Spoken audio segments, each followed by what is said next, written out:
Vous savez, Jésus a dit, Matthieu 19, 14, laissez faire les enfants. Ne les empêchez pas de venir à moi, car les royaumes des cieux est pour ceux qui sont comme eux. Laissez les petits enfants et ne les empêchez pas de venir à moi, car les royaumes des cieux est pour ceux qui leur ressemblent. Ce matin, nous allons nous réjouir avec les enfants. Ils nous ont accompagnés durant ces 21 jours et notre souhait est qu'ils servent le Seigneur plutôt que nous l'avons fait. Notre souhait est qu'ils servent le Seigneur de la meilleure manière que nous l'avions fait. C'est pourquoi nous allons aujourd'hui leur laisser toute la place. Ma prière ce matin est juste que le Saint-Esprit les accompagne. Les enfants ont leur façon d'adorer, ont leur façon de prier, ont leur façon de s'exprimer. Ce n'est pas toujours comme nous. Laissons-les, faisons confiance à l'Esprit de Dieu. Je demande surtout aux parents, ne soyez pas comme suspendus, comme voulant que quelque chose soit extrêmement parfait. Ils servent le Seigneur et ils apprennent à servir le Seigneur comme ils l'ont appris jusque-là.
Emmanuel.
choses. Or, nous n'avons pas reçu l'esprit du monde, mais l'esprit qui vient de Dieu, afin que nous connaissions les choses que Dieu nous a données par sa grâce. Amen. Jean 3,16. Car Dieu a tant aimé le monde qu'il a donné son Fils unique afin que quiconque croit en lui ne périsse point, mais qu'il ait la vie éternelle. Amen. Ésaïe 54, 17. Toute arme forgée contre toi sera sans effet, et toute langue qui s'élèvera en justice contre toi, tu la condamneras. Tel est l'héritage des serviteurs de l'Éternel, tel est le salut qui leur viendra de moi, dit l'Éternel. Amen. Deutéronome 38, verset 8. 31, verset 8. L'Éternel marchera lui-même devant toi. Il sera lui-même avec toi. Il ne te délaissera point. Il ne t'abandonnera point. Ne crains point, ne t'en fais point. Amen. Exode 20, verset 3. Tu n'auras pas d'autre Dieu devant ma face. Amen. Psaume 27, verset 1. De David, l'Éternel est ma lumière et mon salut. De qui aurais-je crainte? L'Éternel est le soutien de ma vie. De qui aurais-je peur? Amen. Deutéronome 6, verset 5. Tu aimeras l'Éternel, ton Dieu, de tout ton cœur, de toute ton âme et de tout ton esprit. Amen. Deutéronome 28, verset 8. L'Éternel ordonnera la bénédiction d'être avec toi dans tes greniers et dans toutes tes entreprises. Il te bénira dans le pays que l'Éternel, ton Dieu, te donne. Amen. Psaume 23, verset 23. L'enchantement ne peut rien contre Jacob, ni la divination contre Israël. Au temps marqué, il sera dit à Jacob et à Israël, quelle est l'œuvre de Dieu. Psaume 23, verset 1. L'Éternel est mon berger, je ne manquerai de rien. Éphésiens 6, 1 à 3. Enfants, obéissez à vos parents, selon le Seigneur, car cela est juste. Honore ton père et ta mère, c'est le premier commandement avec une promesse, afin que tu sois heureux et que tu vives longtemps sur la terre.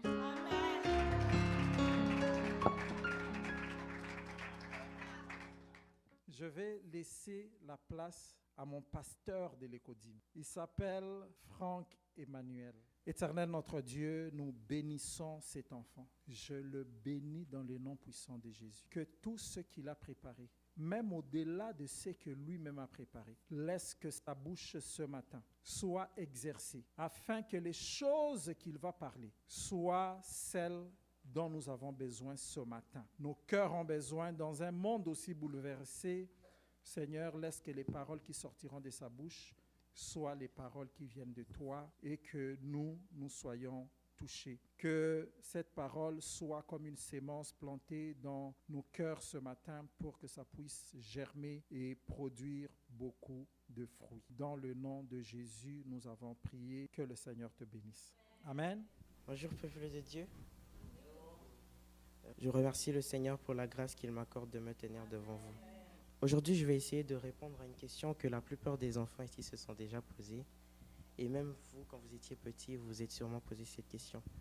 Si Dieu est bon, pourquoi souffrons-nous dans le monde? Pour répondre à cette question, il faut commencer par comprendre ce que veut dire que Dieu est bon. Allons dans Psaume 100, verset 5. Psaume 100, verset 5, je lis la parole de Dieu. Car l'Éternel est bon, sa bonté dure toujours, et sa fidélité de génération en génération. Amen. Merci beaucoup, Papa Yves. Dans cet extrait de texte, David essaye de nous dire que Dieu est bon, quelle que soit de la manière dont tu veux le voir, quelle que soit la manière dont tu veux le retourner, Dieu est bon. Et dans la deuxième partie, il nous dit, sa bonté dure toujours. Ça veut dire qu'il était bon hier, il est bon aujourd'hui et il sera bon demain. Amen. Donc, ce n'est pas quelque chose de relatif, ça ne change pas. Dieu est bon, c'est comme ça reste comme ça. Amen. Donc, si Dieu est bon, pourquoi souffrons-nous? On va dans mon deuxième point, l'origine de la souffrance. La souffrance est la conséquence du péché dans le monde. Pour comprendre cela, il faut retourner en arrière. Nous allons aller dans la Genèse, où on comprend que Adam a mangé le fruit. Et c'est par le fruit que Adam a introduit le péché dans le monde, en désobéissant à Dieu. Dans Romains 5, verset 12, je lis, « C'est pourquoi comme par un seul homme, le péché est entré dans le monde, par le péché la mort, et qu'ainsi la mort s'est étendue sur tous les hommes parce que tous les hommes ont péché. La mort est synonyme de souffrance dans ce texte. Elle nous montre que quand le péché d'Adam est entré dans le monde, ça a causé la souffrance dans ce monde. C'est à cause de cela qu'il y a des guerres, des maladies. Tout ce qu'on peut appeler souffrance dans le monde vient à cause du péché d'Adam et Ève. Mais nous ne pouvons pas cacher la vérité que nous avons une part de responsabilité dans notre propre souffrance. C'est pourquoi nous allons parler des choix, les choix humains et leurs responsabilités. Quand Dieu nous créait, il nous a créés avec le libre arbitre. Il nous a donné le choix de choisir de faire le bien ou le mal. Ma mère me dit souvent, tu sèmes le vent, tu récoltes la tempête. Tout ce que tu fais va retomber sur toi. Pour mieux comprendre cela, nous allons aller dans Jacques 4, verset 1. Est-ce que quelqu'un peut m'aider, s'il vous plaît?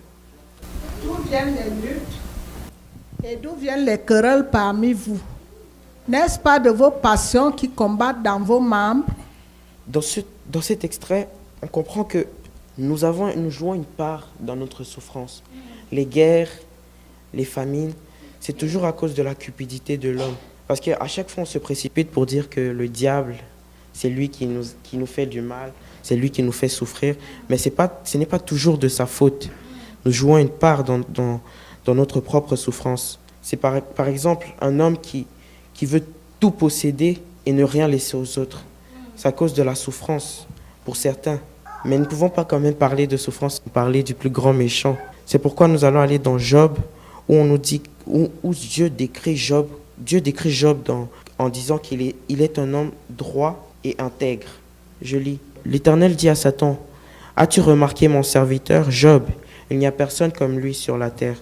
C'est un homme intègre et droit, craignant Dieu et se détournant du mal. » Satan lui répond à l'Éternel, « Est-ce que c'est de manière désintéressée que Job te craint? Ne l'as-tu pas protégé, lui et sa maison, et tout ce qui est à lui? Tu as béni l'œuvre de ses mains et ses troupeaux couvrant le pays. » Ici, Dieu décrit Job comme étant un bon serviteur. Mais Satan, comme il n'aime pas ça, il veut retourner la situation contre toi. Donc il veut faire en sorte de faire que Dieu mette des épreuves dans ta vie pour pouvoir tester ta manière de le servir. Donc Dieu donne la permission à Satan de toucher la vie de Job. Satan a tout pris. Sa richesse, son bétail, même ses enfants, il les a tués. Mais même comme ça, Job a refusé de se détourner du Seigneur. Il a fait cette prière et il dit, « Je suis sorti du sang de ma mère nu et je retournerai dans le sang de la terre. L'Éternel a donné, l'Éternel a ôté. Que le nom de l'Éternel soit béni. » Il prouve que même si tu souffres, l'Éternel est là pour t'aider. Il est toujours là. Quoi qu'il se passe dans ta vie, quoi que tu peux traverser, Dieu est toujours avec toi. Maintenant, il faut qu'on trouve une solution parce que si Dieu n'est pas responsable de notre souffrance, il faut qu'on sache comment faire quand on souffre. Il faut savoir que même dans les pires circonstances, Dieu est toujours là avec nous. Amen. Dieu ne nous abandonne jamais. Dans Isaïe 43, verset 2, est-ce que quelqu'un peut m'aider, s'il vous plaît? Si tu traverses les eaux, je serai avec toi. Et les fleuves, ils ne te submergeront point. Si tu marches dans le feu, tu ne te brûleras pas. Et la flamme ne t'embrasera pas. Amen. Donc, amen.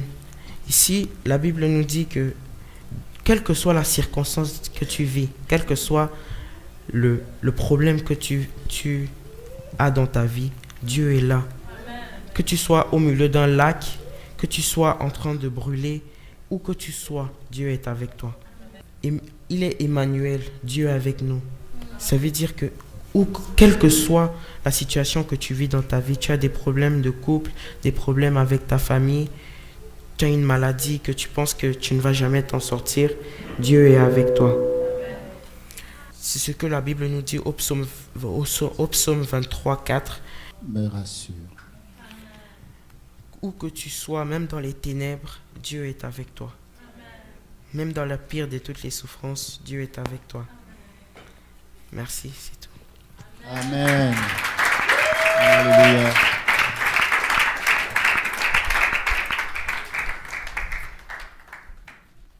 Bonjour peuple de Dieu, soyez les bienvenus dans la maison de l'Éternel. Aujourd'hui, ce sera moi qui veux faire les annonces.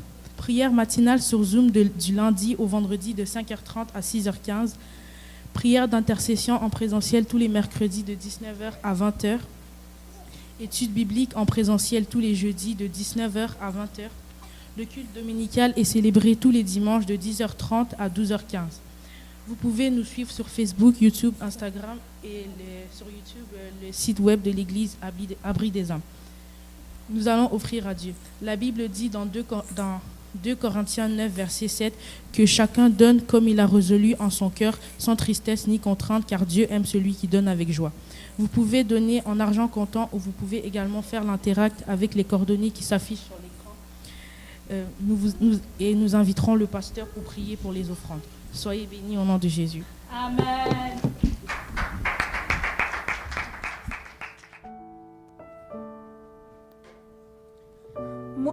Moi je veux aimer Dieu et vivre pour lui. Et dis-là, moi aussi je veux aimer Dieu et vivre pour lui. Comment je fais? Pour aimer Dieu et vivre pour lui, il faut être comme lui, car il a dit, tel il est, tel nous sommes. Dieu est comment? Dieu est saint. Dieu est saint. Qu'est-ce que cela veut dire? Cela veut dire que Dieu ne fait rien de mal. Ah, ok. Dieu est encore comment? Dieu est bon. Dieu est bon. Qu'est-ce que cela veut dire? Cela veut dire que Dieu fait toujours du bien aux gens. Par exemple, tu peux partager ce que tu as avec les autres. Tu peux aider celui qui a mal ou celui qui est en détresse. Donc si tu veux être comme Dieu, tu dois toujours être bien aux autres. Amen. Dieu est encore comment? Dieu est un Dieu d'ordre. Dieu est un Dieu d'ordre. Qu'est-ce que cela veut dire? Cela veut dire qu'il n'aime pas le désordre. Si tu veux vivre pour Dieu, il ne faut pas déranger à l'église et toujours obéir à tes parents. Donc si je veux être comme Dieu, si tu veux être comme Dieu, tu ne dois pas aimer le désordre. Ok. Dieu est encore comment? Dieu dit toujours la vérité. Dieu dit toujours la vérité. Qu'est-ce que cela veut dire? Et cela veut dire que Dieu ne ment jamais. Si tu l'aimes, si tu veux vivre pour lui, tu ne dois jamais mentir, car la Bible dit que le diable est le père du mensonge.